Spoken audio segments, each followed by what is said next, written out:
I'm 54 years old, and for most of my life I thought I had it all figured out. I worked hard, kept my heart guarded, and convinced myself that love, real, messy, complicated love, was something for younger women with more time to spare. But what happened one Thursday changed everything. It cracked open something I didn't even know was still alive. Please, don't make the same mistake I did. It all started on a Thursday, the kind of day that drags on like it's in no rush to go anywhere. The office felt stuffy, the printer jammed again, and my boss was in one of those moods where even breathing too loudly might trigger a lecture. I stayed later than usual, tying up loose ends like always. That's who I've always been, dependable, meticulous, invisible, in all the right ways. His son Caleb had been in the building that afternoon. He was working on something with the network security upgrade in the conference room. I'd seen him around a few times before, mid-30s, tall, lean, and the kind of guy who seemed too young to be that self-assured. He had his mother's eyes, warm brown, but sharper at the corners. He wasn't just looking at you, he was really seeing you. As I gathered my bag and coat, the hallway lights flickered, the motion sensors reminding me I was the last one there. Caleb appeared, locking the server room door. "You heading out?" he asked. I nodded, glad to be finally done. "I think I've been fighting that printer longer than it took Edison to invent the light bulb."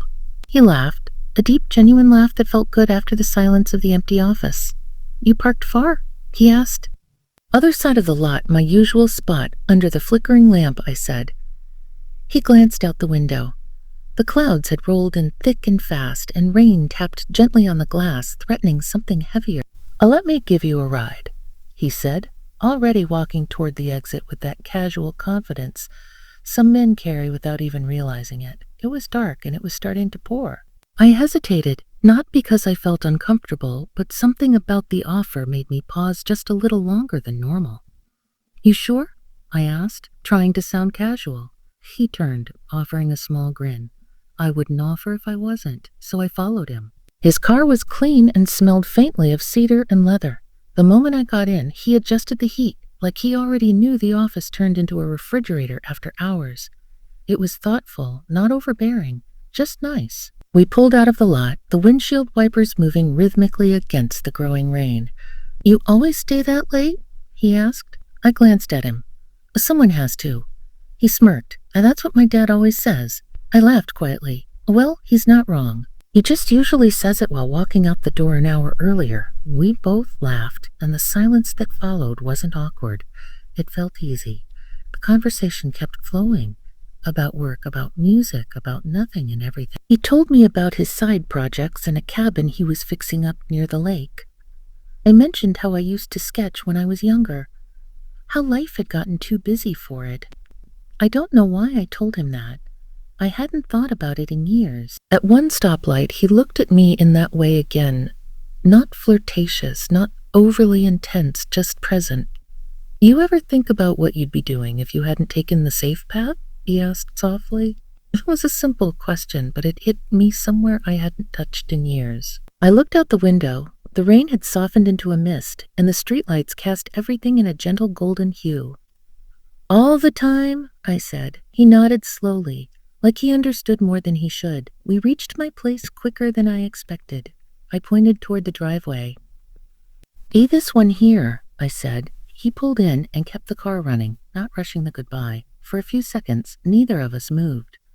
Thanks for the ride," I said, reaching for the handle. He touched my arm lightly, just 2 fingers, barely there, but it made me pause. "I meant it," he said quietly, "about not always taking the safe path." There was something in his voice, gentle but certain, that made my chest tighten. I gave a faint nod, stepped out into the cool air, and as I walked to my front door, I felt his eyes on me, not in a way that made me self-conscious, but in a way that made me feel seen. And for the first time in a very long time, I wasn't sure what I was walking away from, or what I might be walking toward.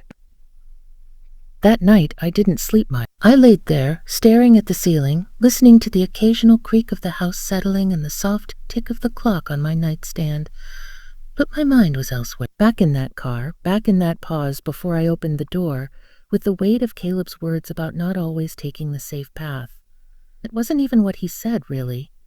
It was the way he said it, like he wasn't just talking about careers or hobbies, but about me.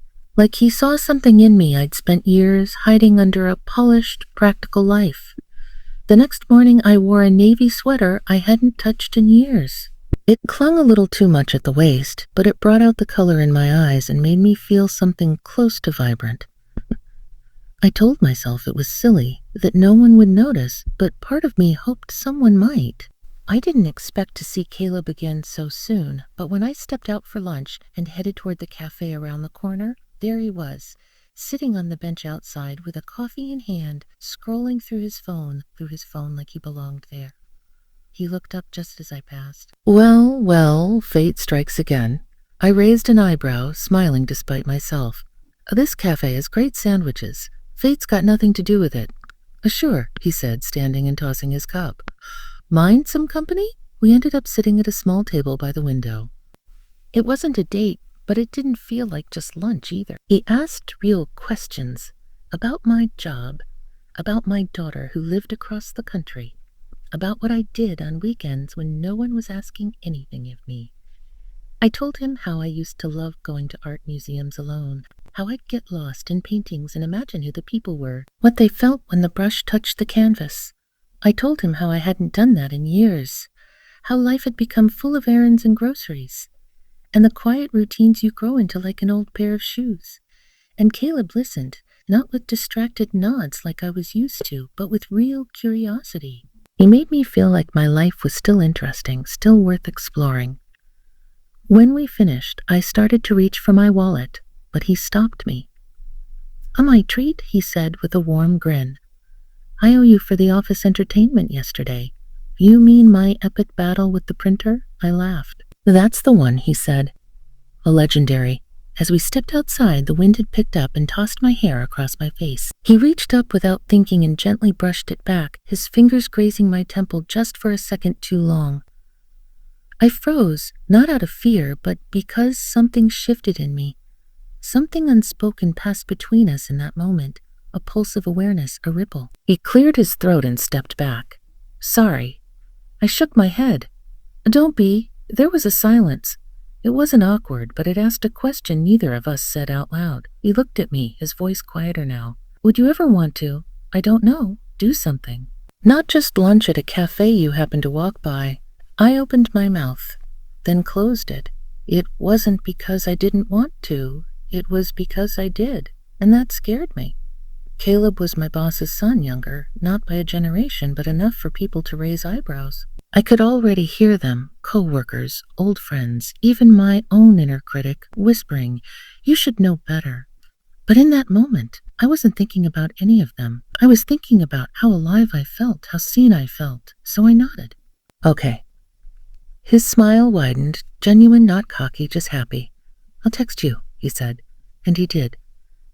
Later that night, as I stood in the kitchen with a glass of wine, staring out at the quiet street, my phone lit up with one simple message. You free Saturday?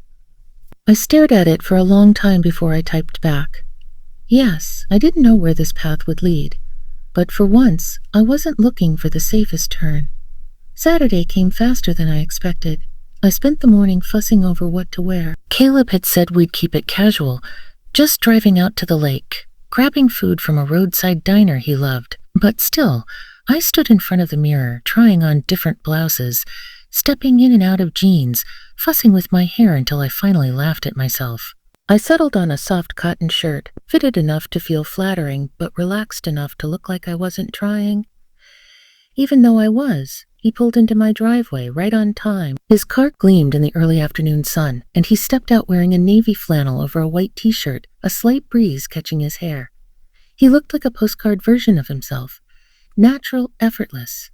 You look. He paused, his gaze taking me in. Amazing. I felt heat rise to my cheeks. So do you, I said, hoping my voice sounded steadier than I felt. The drive out to the lake was peaceful. The highway stretched out in front of us, flanked by early summer trees just beginning to bloom. The radio played quietly, something acoustic and soft. We didn't talk much at first, but the silence was easy, companionable. Eventually, I asked about the lake. It's not much, he said.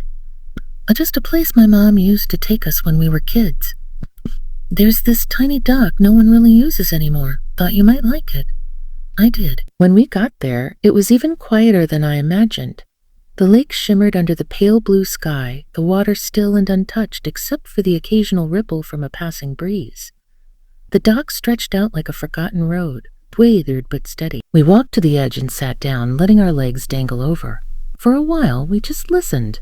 Birds overhead, the distant rustle of trees, the creak of the old dock beneath us. "Why did you bring me here?" I asked gently. Caleb didn't answer right away. He looked out across the water, his fingers idly tracing the wood beside him. "I guess," he said slowly, "because you remind me of this place." I turned to him, puzzled. "It's quiet, beautiful, and overlooked by people who don't know how to really see it." His words hit me harder than I expected. I looked down at my hands, my breath catching just a little. "You have a way of saying things that cut right through," I said softly. He looked at me, then really looked. "Do you want me to stop?" No," I whispered. Not yet." We sat like that for a long time, just being there. The sunlight shifted and turned golden as late afternoon crept in. At some point, I leaned into him without even thinking, and he didn't move away. His arm brushed mine, and the warmth of him settled into my skin like it belonged there. Eventually, he turned toward me. Can I ask you something personal?" he said. I nodded. "Why do you keep yourself so closed off?" That made me pause. I think I began because for a long time no one asked to see anything deeper. It was easier not to offer. He watched me closely, his expression unreadable. "But I want to," I added. "Now, maybe with you." That was when he reached for my hand. Not forcefully, just a soft, open gesture. I let him take it. "I'm not trying to rush anything," he said quietly. "But I see you, and I like what I see." My throat tightened, not because I didn't believe him, but because part of me finally did. We stayed until the sky turned soft pink. On the drive home, we didn't talk much, but the silence had changed. It was heavier, warmer. Something had shifted, and we both felt it. When he pulled up to my place, he turned off the engine, but didn't move. I unbuckled my seatbelt and glanced at him. "I had a good time," I said. Me, too. A beat passed. "I'm not sure what this is," I said, my voice low. "But I know it's not nothing." He leaned in slightly. Not for a kiss, just to be closer. "It's not nothing," he said. "It's the start of something if we let it be." I nodded, then opened the door. Before I stepped out, I turned back. "Caleb, yeah, thank you for seeing me." He smiled, not with his lips, but with his whole face. And that night, when I went to bed, the quiet no longer felt lonely. It felt full. The days that followed were quiet, but not the kind of quiet I'd known before. It was a quieter inside me, like a settling, like something had finally been named after years of pretending I didn't need to feel anything more than content. And now that I had, I couldn't go back.